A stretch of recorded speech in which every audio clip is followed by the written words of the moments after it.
Հարգելի գործընկերներ, պաշտպանության ոլորտում իրականացվող ծրագրերը ու գործընթացները ռազմավարական նշանակություն ունեն եւ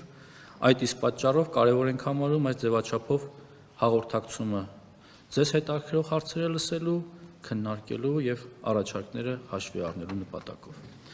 Նախ համառոտ անդրադառնամ կատարված աշխատանքներին, որից հետո հանրային իրազեկումը կիրականացնենք հարց ու պատասխանի միջոցով ու ձևաչափով։ 2018 թվականին պաշտպանության ծախսերը կազմել են 245 միլիարդ։ Ես առիթ եմ ունեցել խոսելու, որ շատ կարևոր է 2025 թվականը համեմատել նախահեղափոխական տարվա 2018 թվականի հետ։ Իսկ 2025 թվականի պաշտպանական ծախսերը եղել են 664 միլիարդ դրամ, այն է 1 միլիարդ 741 միլիոն 604 հազար դոլար, այսինքն պաշտպանության ոլորտի ծախսերը ավելացել են 1.1 միլիարդ դոլարով։ Ինչու եմ սրա մասին խոսում, որովհետև շատ կարևոր եմ համարում 2025 թվականի գործունեությունը համեմատել սկզբնական զրոյական նախահեղափոխական տարվա հետ, այն առումով, որ շատ են քննադատությունները այն մասին, որ պաշտպանության ոլորտին տրամադրվում են քիչ ծախսեր, պակաս ծախսեր, եւ այս թվերը խոսուն են, մեղմ ասած, եւ ես ուզում եմ, որ սրա վրա ակցենտ դնելով շարունակենք 2025 թվականը համարել գերարդյունավետ տարի պաշտպանական ոլորտում իրականացվող թե ծախսերի եւ թե ընդհանրապես ոլորտը իմ կարծիքով 25 թվականին մեծապես շահել է։ 2025 թվականը կարևոր է նաեւ բարեփոխումների առումով, մասնավորապես ժամկետային զինվորական ծառայության կրճատումը այն առանցքային բարեփոխումներից էր, որը շրջադարձային է երրորդ հանրապետության պատմության մեջ եւ ես չեմ կարող չանդրադառնալ սրան։ Այս համատեքստում ընդհանրապես պիտի անդրադառնամ այն քննադատություններին, որ հնչում են 1.5 տարի ժամկետային զինծառայության անցման նկատմամբ։ Ես առիթ եմ ունեցել խոսելու նրա մասին, որ 18 ամիս ժամկետային զինծառայության մասին նախ որոշումը ունեցել ենք դեռևս 21 թվականին, որը արտացոլվել է կառավարության 21-26 թվականների ծրագրով եւ մեծապես այն կապված է նաեւ նրա հետ, որ պաշտպանության ոլորտի բարեփոխումները ունենալով հաջողություններ հնարավորություն են տվել մեզ, որպեսզի կառավարությունը հանդես գա այս նախաձեռնությամբ։ Սա հստակ է, շատ պարզ է ու կարծում եմ այստեղ տարընթերցումները ավելորդ են։ Մենք 2025 թվականին իրականացրել ենք մի շարք այլ բարեփոխումներ, մասնավորապես օրենսդրական բարեփոխումներից կարևոր են նրանք, որ օրինակ 2023-ի համեմատ 25 թվականին մենք ունեցել ենք զորակոչի 19% աճ։ Սա մեր փոփոխությունների ոչ միայն օրենսդրական, այլև կառավարության որոշումների, մասնավորապես 404-405 որոշումների փոփոխության արդյունքներն են, եւ սա համարում եմ էական հաջողություն։ Մենք հետևողական ուշադրություն ենք դարձրել նաեւ բանակի պրոֆեսիոնալ հատվածին, որը դառնալու է զինված ուժերի առանցքը, եւ այս համատեքստում կարեւոր է անդրադառնալ պաշտպան հայրենիաց ծրագրին։ Դուք գիտեք եւ առիթ եք ունեցել լսելու, որ պաշտպան հայրենիաց ծրագիրը 2.5 տարվա ընթացքում տվել է մեզ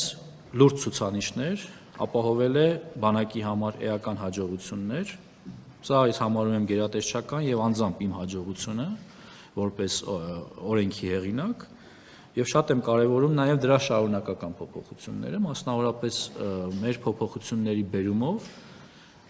25 թվականին նախաձեռնած, բայց արդեն 26 թվականին դրանք կդառնան օրենսդրական որոշումներ, ազգային ժողովը կքննարկի, այն է պաշտպան հայրենիաց ծրագիրը, որը 5 տարով էր նախկինում եւ 5 տարի ծառայելուց հետո շահառուները կարող էին ստանալ 5 միլիոն դրամ պատվովճար։ Մենք հիմա պայմանագիրը ավելացնում ենք եւս 2 եւ եւս 5 տարով, որի արդյունքում շահառուները կարող են ստանալ 1.5 միլիոն 2 տարվա համար, այն է, այսինքն հանրագումարը 7 եւ 5 տարի ծառայելու պարագայում եւս 5 միլիոն դրամ պատվովճար, այն է 10 տարվա հանրագումարով կստանան 10 միլիոն դրամ պատվավճար։ Սա նպատակ ունի ապահովել ծրագրի շարունակականությունը եւ հիմքը Պաշտպան հայրենիք ծրագրի ամրացնել, այսպիսով ունենալ մշտական, պրոֆեսիոնալ բանակի կայուն շարունակականություն, որը կբխի ժամկետային զինծառայությունից, պարտադիր զինծառայությունից եւ կվերափոխվի պրոֆեսիոնալ պայմանագրային ծառայության։ Ես ուզում եմ նաև նշել, որ 2.5 տարիների ընթացքում շահառուների թիվը Պաշտպան հայրենիք ծրագրի այս պահին կազմում է 4234 զինծառայող, որը շարունակաբար աճում է, շարունակաբար աճը արդեն իսկ դիմումների մասին է։ Մենք այս պահին ունենք 906 դիմում,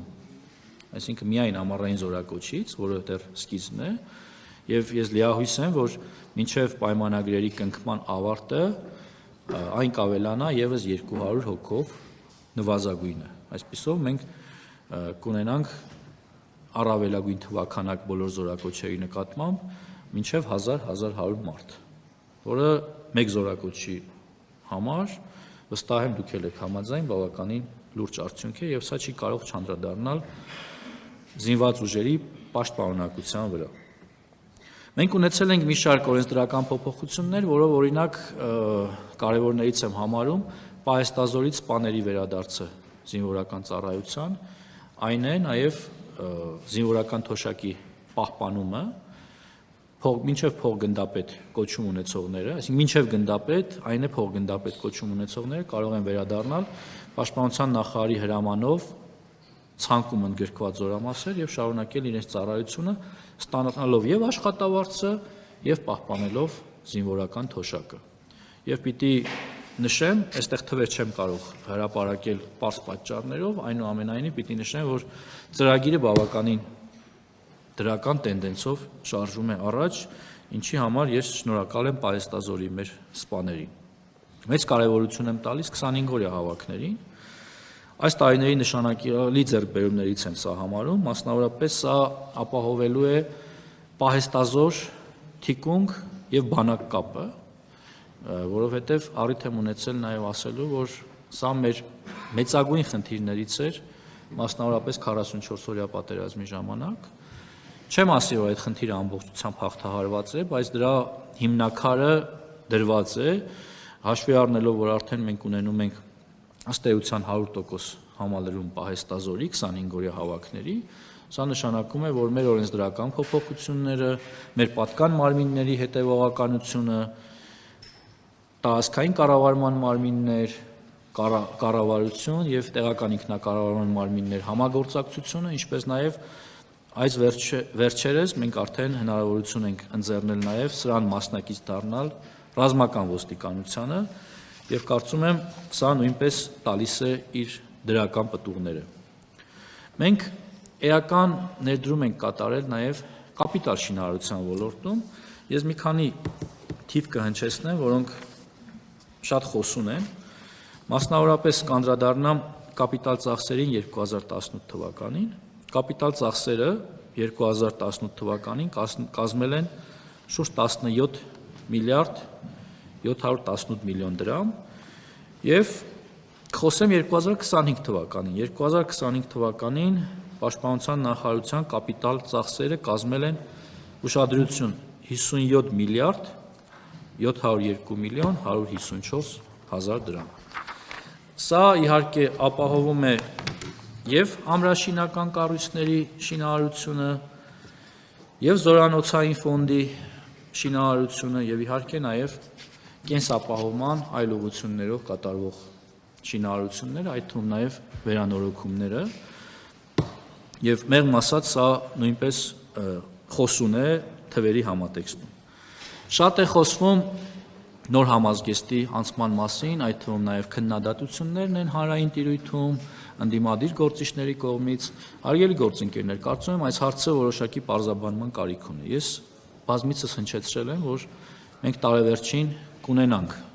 դեռևս 2025 թվականին եմ հնչեցրել, կունենանք նմուշները եւ ըստ էության մենք այդ նմուշները ունեցել ենք, բայց թյուր կարծիք կա հասարակության մեջ, որ մենք կատարել ենք ամբողջական գնում։ Պաշտպանության նախարարությունը նոր համազգեստի ամբողջական գնում դեռևս չի իրականացրել։ Սա ի գիտություն նաև տեղական արտադրամասերի, ընկերությունների, ում մոտ այս թյուր կարծիքը ստեղծվել է նաև գուցե արհեստականորեն։ Ամերիկյան Միլկելն ընկերության հետ մեր պայմանագիրը ենթադրում է, որ նրանք մեզ պիտի ներկայացնեն փորձանմուշներ, դրա համար նաև տեխնիկական նկարագրեր եւ այսպես կոչված լեկալներ։ Բայց սա ենթադրում է, որ այն զուգահեռ պիտի ունենա որոշակի խմբականակ փորձանմուշներ, որը այս փուլում արդեն զինված ուժերում անցնում է զորային փորձարկում, որից հետո 26 թվականի ընթացքում մենք կունենանք գնման գործընթաց, որին կարող են մասնակցել նաև տեղական ընկերությունները, բայց այն, որ մենք արդեն ունենք ընդհանուր պատկերը, թե ինչպիսին պիտի լինի դաշտային համազգեստը տարբեր զորատեսակների համար, դա արդեն հստակ է։ Մենք հստակեցնում ենք նաև այս փուլում առաջիկա 1 ամսվա ընթացքում մենք կունենանք նաև ամենօրյա համազգեստի եւ տոնական համազգեստի նմուշները որոշակի խմբականակով, դա նույնպես կանցնի իր փորձարկման փուլը եւ 26 թվականին գնման գործընթացի արդյունքում դա կտարածվի ամբողջ զինված ուժերի վրա։ Կարծում եմ այսքանով այս հարցի շուրջ քննարկումները եւ շահարկումները պիտի ավարտենք։ Կարևոր բարեփոխում եմ համարում 18-ից 20 տարեկան իգական սեռի ներկայացուցիչների կանանց ներգրավումը բանակում։ Պիտի նշեմ, որ այս փուլում չնայած նախկինում եղած շահագրգիռ հայտարարություններին, մեղմ ասած տեմպը ինձ համար գոնե գոհացուցիչ չէ, բայց ասել, որ ծրագիրը արդյունք չի տվել, այդպես չէ, որովհետև արդեն իսկ բազմաթիվ իգական սեռի ներկայացուցիչներ եւ ժամկետային պարտադիր զինծառայություն են անցնում զինված ուժերում եւ նրանց զգալի մասը մոտավորապես 70%-ը հետագայում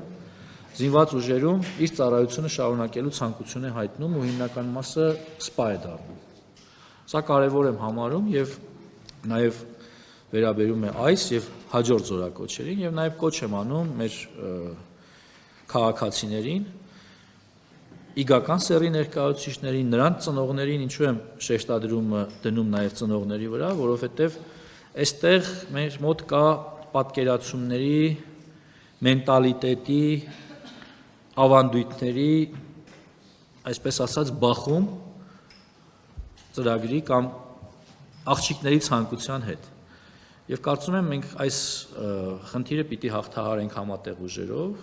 այդ թվում նաև հետևողական աշխատանքի եւ հունվար ամսվա ընթացքում ես հրավիրում եմ մեր լրագրող գործընկերներին այցելել կանանց գումարտակ, լուսաբանել, այդ թվում նաև կենսապահովման միջոցները, բնակապահովման միջոցները ինչպիսին են, որպեսզի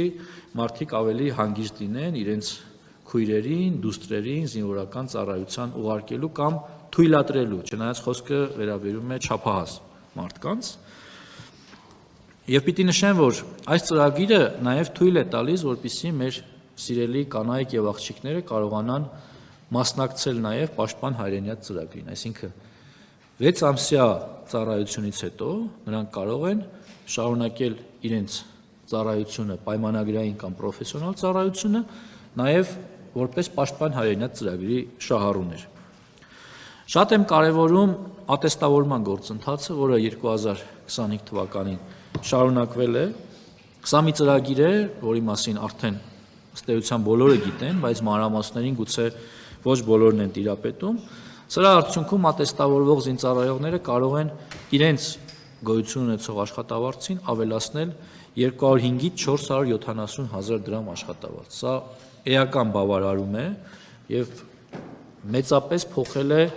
պատկերացումը բանակի մասին, նաեւ զինծառայողների մոտիվացիայի եւ վերաբերմունքի մասին է, որը փոփոխության է ենթարկվել էապես։ Կարող եմ նշել, որ ներդրման պահից մինչև հիմա շեմը հաղթահարել է, այսինքն մասնակիցներից 73%-ը հաղթահարել է ատեստավորման շեմը։ Սա էական արդյունք եմ համարում,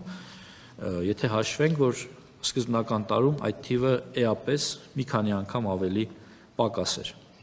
Մեծ ուշադրություն է դարձվում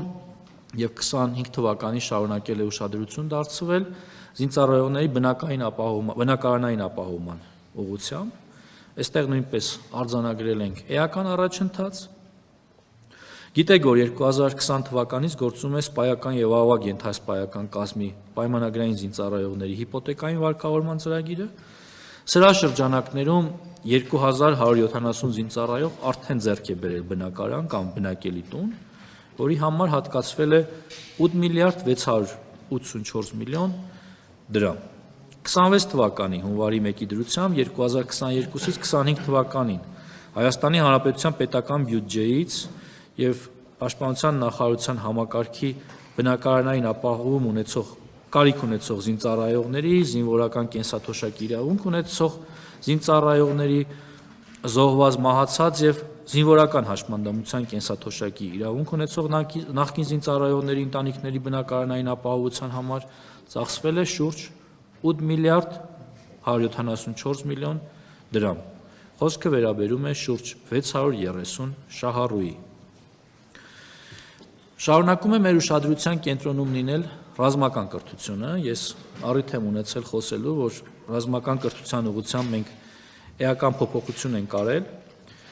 Գիտեք, որ կառավարության հավանությանն է արժանացել Հայաստանի Հանրապետության ռազմական ուսումնական հաստատությունների ավարտած եւ համապատասխան սպայական պաշտոն զբաղեցրած զինծառայողներին բնակապահովման ծրագիրը դեռևս նախկինում, առաջիկայում այն փոփոխության կընթարկվի որոշակի, որպեսզի 26 թվականի մեր շահառու սպաները կարողանան ավելի հեշտ եւ նաեւ սեփական ընտրությամբ բնակարաններ ձեռք բերել հիպոթեկային, այսպես կոչված առաջնային շուկայից, որը ամբողջությամբ կվճարի Պաշտպանության նախարարությունը։ Բայց շատ կարևոր է նաեւ, որ եթե նախկինում սպա դարձող ռազմական ակադեմիան ավարտող սպաները գործուղվում էին զորամասեր, այնուհետև 3 ամիս հետո գալով ատեստավորում էին անցնում, հիմա օրենսդրական նախաձեռնությամբ է հանդես եկել Պաշտպանության նախարարությունը, որ առաջիկա ամիսներին քննարկվի ազգային ժողովում եւ լիահույս են, որ այն հավանության կարժանանա, այս օրենսդրական փոփոխությամբ ավարտող սպաները միանգամից կհամարվեն ատեստավորված։ Սա նույնպես իր հերթին կմեծացնի մեր երիտասարդ սպաների մոտիվացիան, ինչպես նաև նրանց ծառայությունից հետագայում չի կտրի, որպեսզի նրանք ադապտացիոն շրջանում չզբաղվեն ատեստավորման կամ սեփական ունակությունները պահպանելու կամ ավելացնելու գործունեությամբ։ Շատ կարևոր եմ համարում սպառազինության, ռազմական տեխնիկայի ձեռքբերման, շուկաների դիվերսիֆիկացիան, սրա մասին բազմիցս առիթ ենք ունեցել խոսելու, բայց նաև կարևորում եմ նաև տեղական արտադրության զարգացումը։ Նշեմ, որ 2022 թվականին պայմանագրերի ծավալը տեղական ռազմաարդյունաբերության հետ կազմել է 5.5 միլիարդ դրամ։ Այսօր գործող պայմանագրերով այն հասել է 170 միլիարդ դրամի, որի մեծ մասը արդեն իսկ մատակարարված է, բայց նաև կարևորում եմ 2026-2028 թվականների եռամյա ծրագրով կառավարությունը նախատեսում է հատկացնել 150 միլիարդ դրամ տեղական ռազմաարդյունաբերության ոլորտին։ Սա ռազմաարդյունաբերության զարգացման, դրա շարունակական բարելավման ուղղությամբ էական ներդրում եմ համարում մեր կողմից։ Քանի որ խոսվում է 1.5 տարի ժամկետային զինծառայությունը փոփոխության ենթարկելու եւ այս պահին 24 ամիս ծառայող զինծառայողների միջև տարբերության կամ անհամաչափության մասին ես կարևոր եմ համարում նշել, որ 25 թվականին մենք կատարել ենք եւս մեկ օրենսդրական փոփոխություն, որով գործող զինծառայողների համար հնարավորություն ենք ստեղծել ունենալ 21-ից մինչև 30 օր արձակուրդ։ Սա նշանակում է, որ դա կբաշխվի համամասնորեն իրենց ծառայության մեջ, եթե նախկինում ծառայողների համար խոսքը 2 տարուն է վերաբերում,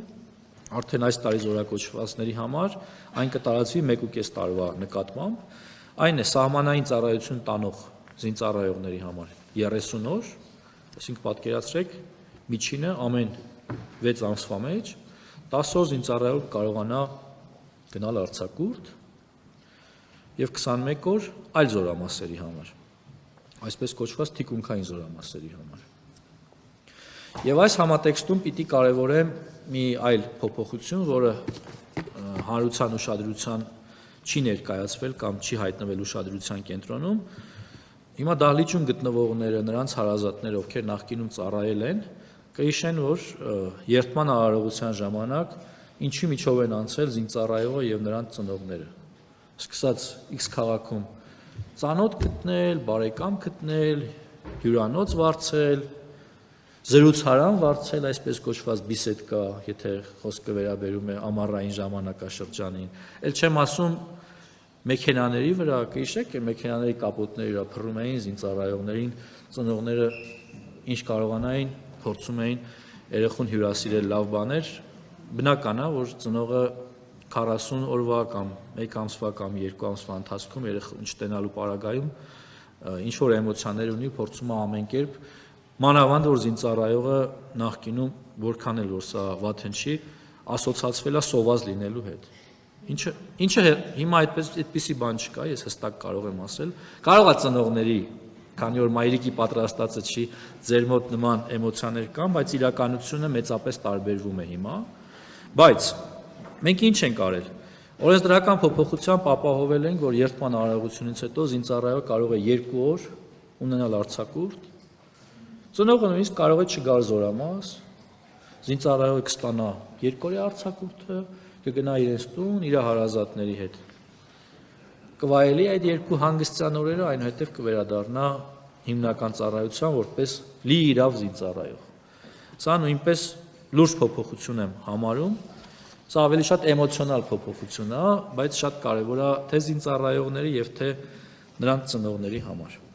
Հարգելի գործընկերներ, ամենավերջում ցանկանում եմ ընդգծել, որ կարգապահության բարձրացման ուղղությամբ նույնպես էական աշխատանքներ են կատարվել այս տարիների ընթացքում եւ ես պիտի